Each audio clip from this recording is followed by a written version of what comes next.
देखो नेक्स्ट है आपका वुमेन मूवमेंट। देखो अभी मैं क्या करूंगा, आपको कुछ फेसेस बताऊंगा, ठीक है ना, जहां पर ये वुमेन मूवमेंट इमर्ज होता है ना।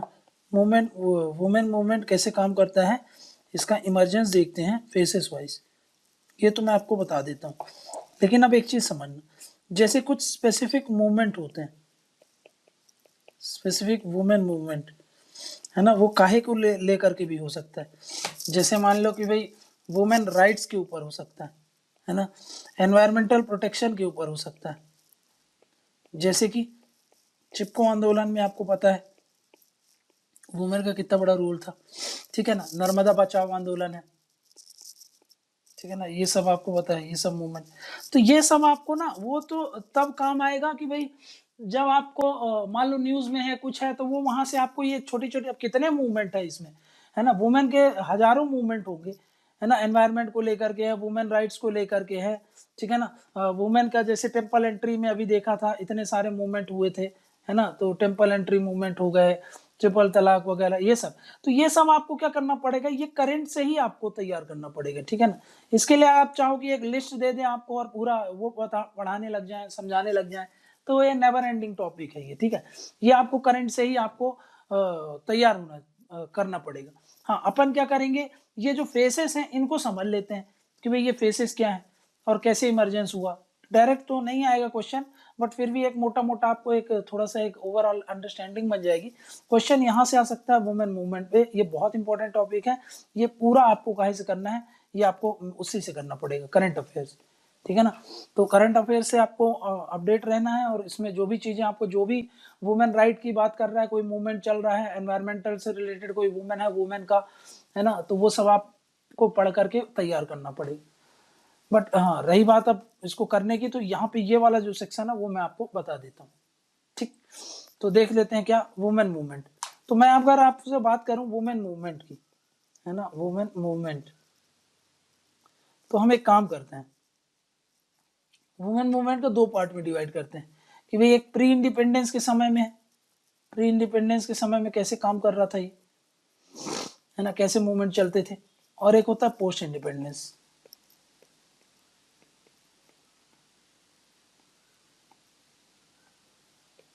प्री इंडिपेंडेंस में भी दो पार्ट में है ये। एक होता है 1857 के आसपास, है ना, मतलब प्री 1857, 1857 के पहले का, ठीक है ना। फिर उसके बाद देखेंगे कि भाई जिसको बोलते हैं हम ड्यूरिंग फ्रीडम स्ट्रगल, है ना, during freedom struggle.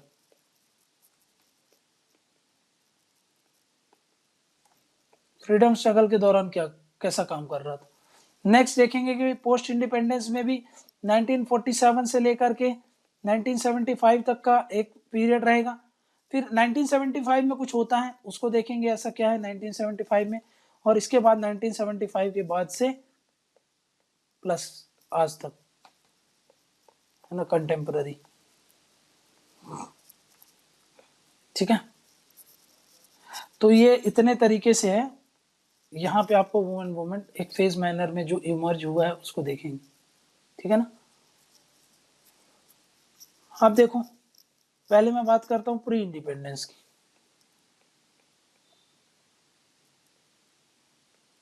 Pre independence मतलब दो चीज मैंने आपको बताई, एक था आपका प्री 1857, और यहाँ पे प्री मतलब ड्यूरिंग फ्रीडम स्ट्रगल कर लो, ड्यूरिंग फ्रीडम स्ट्रगल मतलब 1947 तक का कर लो, ठीक, 1947 का तो कर लो। तो एक बात बताओ, 1857 के पहले क्या वुमेन इश्यूज को उठाए जाते थे? हाँ देखो, वुमेन इश्यूज को ना उठाए जरूर जाते थे। वुमेन इश्यूज के बारे में यहाँ पर जब राजा राम मोहन रॉय लोग थे, ठीक है ना, ईश्वर चंद्र विद्यासागर जी लोग थे, ठीक, तो इन्होंने क्या किया था, वुमेन के इश्यूज को, वुमेन के राइट्स को खूब उठाया था, है ना। लेकिन याद रखना इस फेस में क्या हो रहा था, वुमेन इश्यूज को रेस तो किए जा रहे थे, है ना, ये रेस तो किए गए थे, बहुत रेस किए गए थे, बट वो सारे के सारे मेल ही करते थे, है ना, रेज्ड बाय मैन ही था एंड नॉट वुमेन, है ना। जैसे एग्जांपल अगर मैं बात करूं तो सती प्रथा के खिलाफ जो आवाज उठी थी, विडो रीमैरिज की बात जो होती थी, है ना, तो सती प्रथा, विडो रीमैरिज, ये सब जो चीजें थी, इनको कौन इन सब को कर रहा था?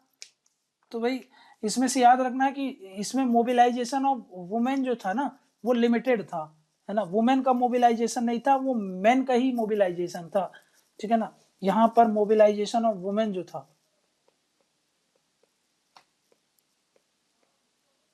वो कम था, है ना, कम था, ठीक है ना, ठीक, फॉर देयर ओन राइट्स। मतलब वुमेन खुद से ही अपने राइट्स की आवाज नहीं उठाती थी, कौन उठा रहे थे? मैन उठा रहे थे, है ना। तो मतलब यहाँ पर हम बोल सकते हैं ये वुमेन जो वुमेन मूवमेंट का ओरिजिन कहाँ से हो रहा था। आज जो हम देखते हैं, आज जो वुमेन राइट्स की हम बात करते हैं, वुमेन मूवमेंट की बात करते हैं, उसका ओरिजिन यही वाला टाइम पीरियड है, समझ में आ गया ना, प्री 1857 का।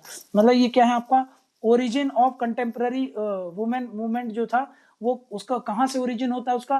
तो ये जो इस दौरान ये जो सोशियो रिलीजियस रिफॉर्म होते थे, है ना, ये क्या थे? एक तरीके के सोशियो रिलीजियस रिफॉर्म्स थे, है ना, with respect to women condition and women rights and women issues, है ना, with respect to women condition.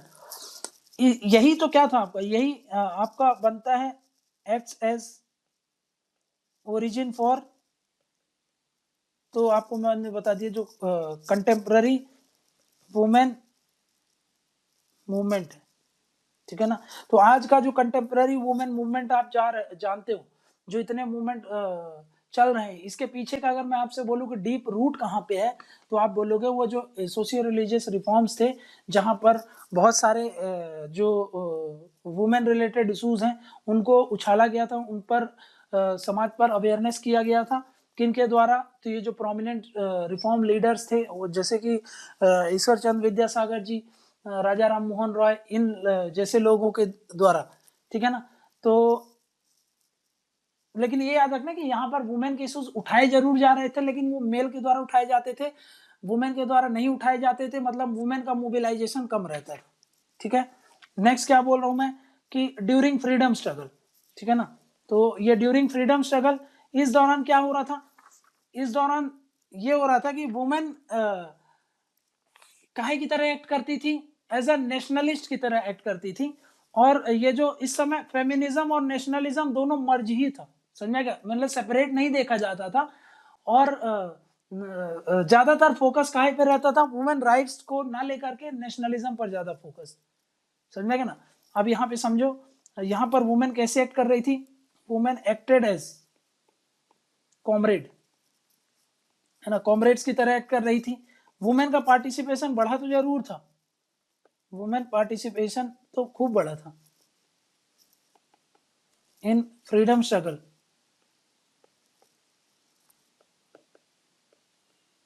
यहाँ पे पार्टिसिपेशन बढ़ा था, ठीक है ना। यहाँ पर जो इश्यूज उठाए जाते थे, है ना, वो मेनली काहे से कंसंट्रेटेड थे? वो जो इश्यूज उठा रहे थे वो रूल थे आपके फ्रीडम से रिलेटेड, है ना, वो आपका फ्रीडम से रिलेटेड इश्यूज थे, वो नेशनलिज्म ओरिएंटेड थे, है ना, नेशनलिज्म ओरिएंटेड थे, है ना। यहाँ पर फेमिनिज्म, फेमिनिस्ट मूवमेंट देखने को नहीं मिलता था, समझ में आ गया। ये नहीं कि फेमिनिस्ट मूवमेंट आप सोचो कि यहाँ पे फेमिनिस्ट मूवमेंट हो, वो सब नहीं होता था, ठीक है ना। यहाँ पर अलग से कुछ नहीं उठाया जाता। ये जो फेमिनिज्म था ना, ये फेमिनिस्ट मूवमेंट था, ये लिंक्ड था आपका, काहे से लिंक था? ये जो नेशनल मूवमेंट चल रहा था ना, नेशनलिज्म जो चल रहा था, मतलब जो फेमिनिज्म और नेशनलिज्म है वो क्लोजली इंटर रिलेटेड थे, इंटरलिंक्ड थे। अलग से आप सोचोगे कि आपको अलग से कोई डिमांड बन रही है वुमेन्स की फेमिनिस्ट को लेकर के, फेमिनिज्म को लेकर के, तो ऐसे कुछ मूवमेंट हमको देखने को नहीं मिलते हैं, है ना। लेकिन ये एक लैंडमार्क इवेंट था, क्योंकि यहाँ पर वुमेन का पार्टिसिपेशन बहुत ज्यादा बढ़ रहा है, मतलब वुमेन का मोबिलाइजेशन यहाँ पर पीक पर हो गया था, है ना, इसलिए बहुत इंपॉर्टेंट हो गया ये। वुमेन जान गई कि भाई मतलब मूवमेंट को कैसे करते हैं, आंदोलन कैसे चलाते हैं। वुमेन ट्रेंड हो गई, वुमेन सीख गई, वुमेन मोबिलाइजेशन बहुत बढ़ गया था, समझे क्या ना, ठीक है ना, जिसने लिबरेशन में भी बहुत बड़ा रोल प्ले किया गया था। इसीलिए role of women during Gandhian phase, role of women during, उसमें पूछता है आपसे role of women during Indian national movement, role of women in Indian independence, तो ये सब आपको, इसीलिए वुमेन का इतना ज्यादा रोल है, ठीक है ना। तो मोबिलाइजेशन हो गई, चैनलाइज हो गई, अपनी एनर्जी को चैनलाइज करना जानती थी, सीख गई थी, ट्रेंड हो गई थी, है ना, और वो सत्याग्रह का जो पार्ट होता था वो समझ गई थी कि कैसे आगे बढ़ना है। तो इन सब चीजों में ये काफी हेल्पफुल हुआ वुमेन के लिए, ठीक है ना। तो ये सेकेंड फेज था हमारा काहे के लिए, तो जो वुमेन मूवमेंट का, ठीक है ना। अब ये नेशनल मूवमेंट है, यहाँ पर क्या एंगल आ गया, नेशनल मूवमेंट, ठीक। तो वुमेन का पार्टिसिपेशन, नेशनल मूवमेंट, अब ये हिस्ट्री में आपको बहुत अच्छे तरीके से इसको पढ़ लिए हो आप, तो आप इस पे अटेम्प्ट जरूर करना। एक क्वेश्चन देता हूं आपको कि आप क्या करो, वुमेन का पार्टिसिपेशन एक लेना प्री इंडिपेंडेंस, मतलब प्री इंडिपेंडेंस बोल रहा हूं, प्री 57, 1857 के पहले वुमेन का क्या रोल रहा, एक क्वेश्चन इस पे देखना अगर था तो, ठीक है ना। 1857 के बाद वुमेन का क्या रोल रहा वुमेन एजुकेशन के लिए, इस पर एक क्वेश्चन अटेम्प्ट करो। नेक्स्ट है वुमेन का क्या रोल रहा इंडियन नेशनल मूवमेंट में प्री गांधी, गांधी जी के आने के पहले। एक क्वेश्चन और ले लो कि वुमेन का पार्टिसिपेशन क्या रहा इंडियन नेशनल मूवमेंट में ड्यूरिंग गांधीयन फेज, ये भी करके देखो। तो सब तरीके से आप क्वेश्चन करके देखो तो समझ जाओ, ठीक है। अब नेक्स्ट देखते हैं पोस्ट इंडिपेंडेंस। पोस्ट इंडिपेंडेंस में यहाँ पे मैं आपको बता रहा हूँ कि भाई एक 1947 से लेकर के 1975 तक का पीरियड है, ये क्या है आपका पोस्ट इंडिपेंडेंस, ठीक है ना। तो इस दौरान क्या होता है, ठीक है, इस दौरान देखो यहां पर कुछ राइट्स उठते थे, है ना, जैसे कि ट्राइबल मूवमेंट लॉन्च हुए हैं, है ना, कुछ ट्राइबल मूवमेंट तो लॉन्च किए गए थे। पीजेंट मूवमेंट बहुत ज्यादा वुमेन के द्वारा लॉन्च किए गए हैं, ठीक है ना। नेक्स्ट क्या है, प्राइस राइज मूवमेंट आए हैं,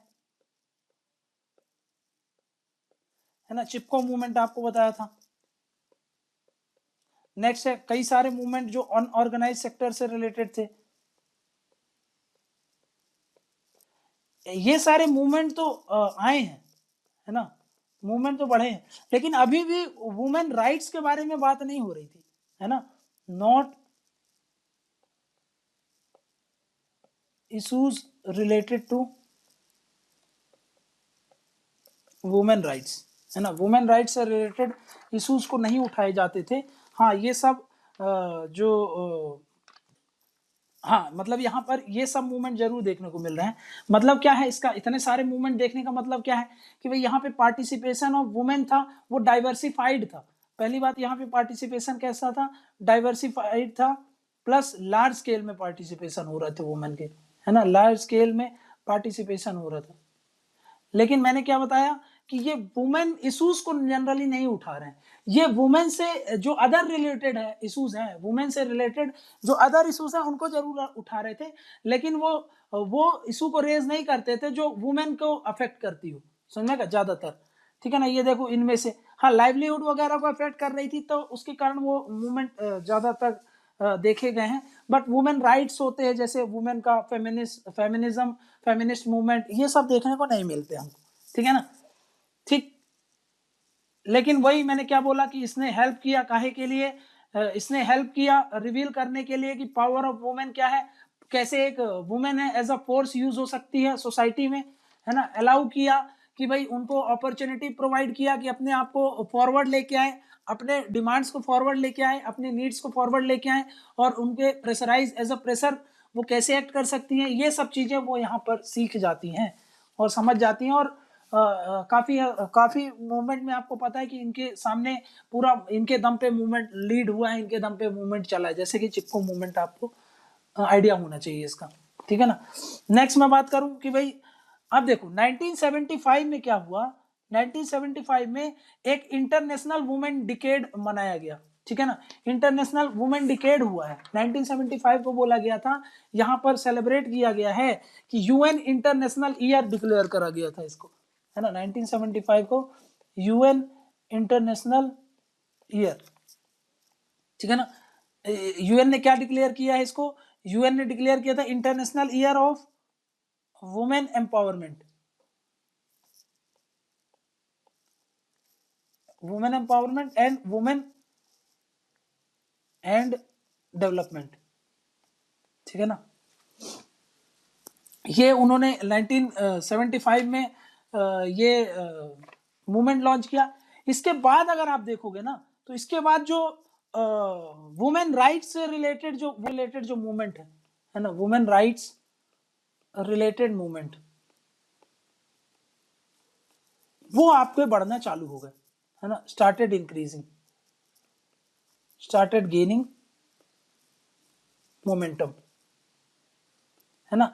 इसके बाद अब वुमेन राइट से रिलेटेड जो मूवमेंट था वो बढ़ने लगे, जैसे कि एंटी रेप मूवमेंट, है ना, एंटी रेप मूवमेंट ये बढ़ने लगे, anti dowry movement, anti dowry movement ये बढ़ गया, एंटी सेक्सुअल जो मूवमेंट थे, है ना, एंटी सेक्सुअल मूवमेंट वो बढ़ने लगे, ठीक है ना। हरासमेंट से रिलेटेड जो मूवमेंट थे, हरासमेंट, ठीक है ना, ये मूवमेंट बढ़ने लगे, इकोलॉजिकल मूवमेंट भी बढ़ने लगे, इसके साथ साथ इको फेमिनिज्म बढ़ने लगा, ये बढ़ने लगा, फेमिनिस्ट मूवमेंट बढ़ने लगे।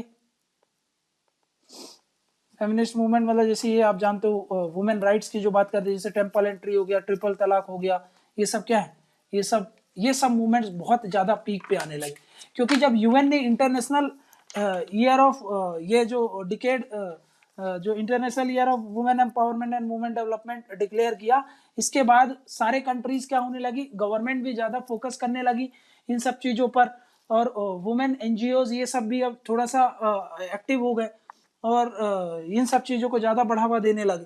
तो इसके कारण क्या हुआ, इन सब चीज़ों में थोड़ा सा ग्रोथ आ गई, इन सब चीज़ों में ज़्यादा से ज़्यादा बढ़ावा मिलने लगा, एनकरेजमेंट मिलने लगा, और ये सब चीज़ों को मतलब बूस्ट मिलने लगा, ठीक है ना। अब इस समय जो वुमेन मूवमेंट रेस किए जाते थे वो काहे से रिलेटेड थे, टू सॉल्व वुमेन इशूज, है ना, और वो भी कॉम्प्रिहेंसिवली, कंप्लीटली, है ना। इसके लिए क्या होता था कि भाई उनको फोर फ्रंट पे आना पड़ा सारे सेक्शन से, समझ में, और सारे सेक्शन से ही आती थी सारी वुमेन, प्लस सारे स्फीयर में आती थी वो, जैसे social sphere, political sphere, environmental issues, है ना, कोई भी इशूज हो, जैसे ये सब क्या है, रेप, डाउरी, ये सब सोशल, ये वाले सोशल वाले एंगल थे। यहाँ पे देखो इकोलॉजिकल मूवमेंट है, एनवायरमेंट से रिलेटेड, इको फेमिनिज्म, यहाँ पर राइट्स की बात कर रहे थे, जैसे वुमेन टेम्पल, ये सब क्या थे, ये सब पॉलिटिकल राइट्स की बात कर रहे थे। तो यहाँ पर देखो मास मोबिलाइजेशन होने लगा वुमेन का, सारे सेक्शन से वुमेन आने लगी और लगभग लगभग सारे स्फीयर को टच करने लगी। सारे स्फीयर मतलब social sphere, political sphere, environmental sphere, मतलब इनसे रिलेटेड जो भी इशूज हैं उन सब में वुमेन अपने राइट्स का असर्ट करने लगी, राइट्स को डिमांड करने लगी, समझ में, क्या ना। इन्होंने बहुत सिग्निफिकेंट रोल प्ले किया है, जो प्लस इसके साथ साथ सोशल वाला जो मूवमेंट थे, इसने चैलेंज किया ना, चैलेंज किसको, चैलेंज किया जो हमारा पेट्रियार्की सिस्टम है। और इनफैक्ट आपको पता है कि आजकल जो पेट्रियार्की है कितना ज्यादा डायल्यूट हो चुका है। ये सब क्यों हुआ है, ये सब इसी कारण हुआ क्योंकि वुमेन का मूवमेंट काफी अच्छा रोल प्ले किया है, समझ में ना, क्लियर है ना।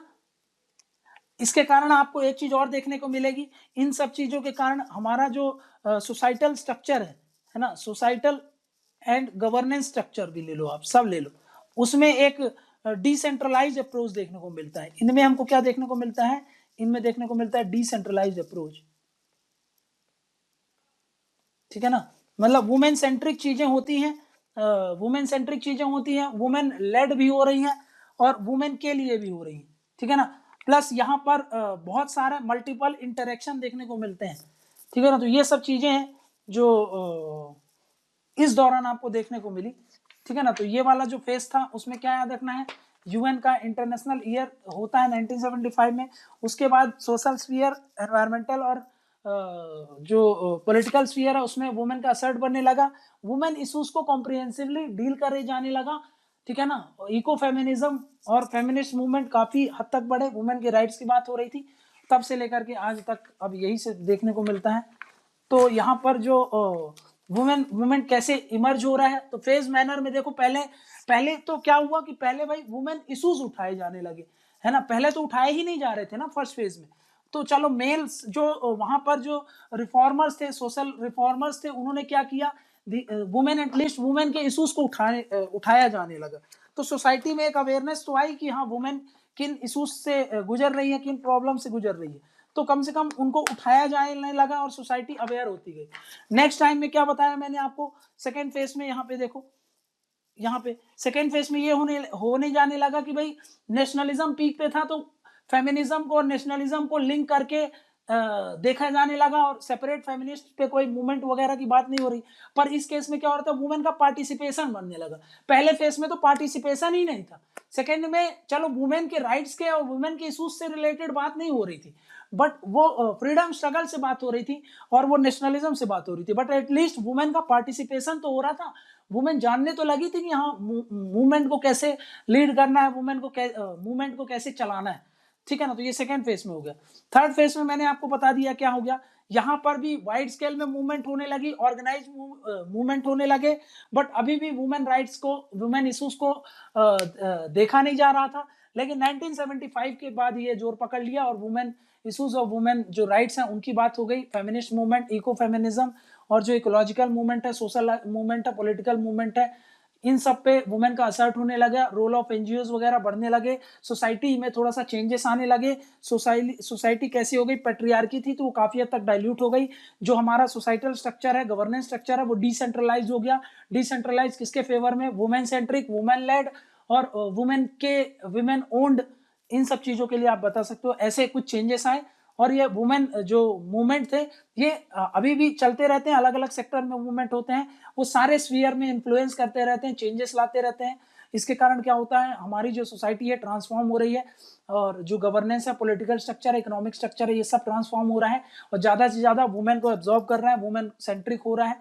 तो ये सब चीजें हमने बता दिया यहाँ, ठीक है। तो यहाँ पर ये वुमेन मूवमेंट वाला जो समझने वाली चीज थी वो मैंने आपको बता दी। बस आपको क्या करना है, जितने भी वुमेन मूवमेंट्स आप पढ़ते रहते हो उनका सेपरेट नोट्स बना लो। जितने भी न्यूज में आता रहता है कोई मूवमेंट लॉन्च हो रहा है, जैसे मी टू मूवमेंट, ये सब क्या है, वुमेन मूवमेंट ही है ना। तो ये सब कब पता चलेगा आपको, मी टू मूवमेंट अब जो चला था तो वो अब वो समय चला, उस समय के लिए वो उस समय इंपॉर्टेंट हो गया था, ठीक है ना। अब फ्यूचर में अब उससे क्या होता है कि एटलीस्ट वुमेन अपने राइट्स और जो ये सेक्सुअल हरासमेंट वगैरह होता है इनके खिलाफ आवाज उठा रही थी। तो ऐसे मूवमेंट होते हैं, सबका कुछ ना कुछ ऑब्जेक्टिव होता है। तो उन सब चीजों को आप ध्यान में रखना एग्जाम्पल में कोट करने के लिए कि भाई हाँ ये मूवमेंट है, इसमें ये हुआ था, ये मूवमेंट है, इसमें वुमेन का एम्पावरमेंट हुआ था, वुमेन राइट्स हुआ था। तो ये सब चीजें आपको कब पता चलेगी, अब कोई भी मूवमेंट कभी भी लॉन्च हो सकता है भाई। तो वह हम सब वो सब पहले से पढ़ के नहीं रखते हैं, ये सब आपको करंट में तैयार करना पड़ेगा। तो वो सब आप वहां से तैयार करते रहना तो आपको कॉम्प्रिहेंसिवली हो जाएगा। हाँ, समझने वाली जो चीज थी कि हाँ कैसे ये काम कर रहा था, कैसे इमरजेंस हुआ, वो मैंने आपको बता दी। तो यहाँ पर जो मूवमेंट वाला टॉपिक था वो हमने कर लिया।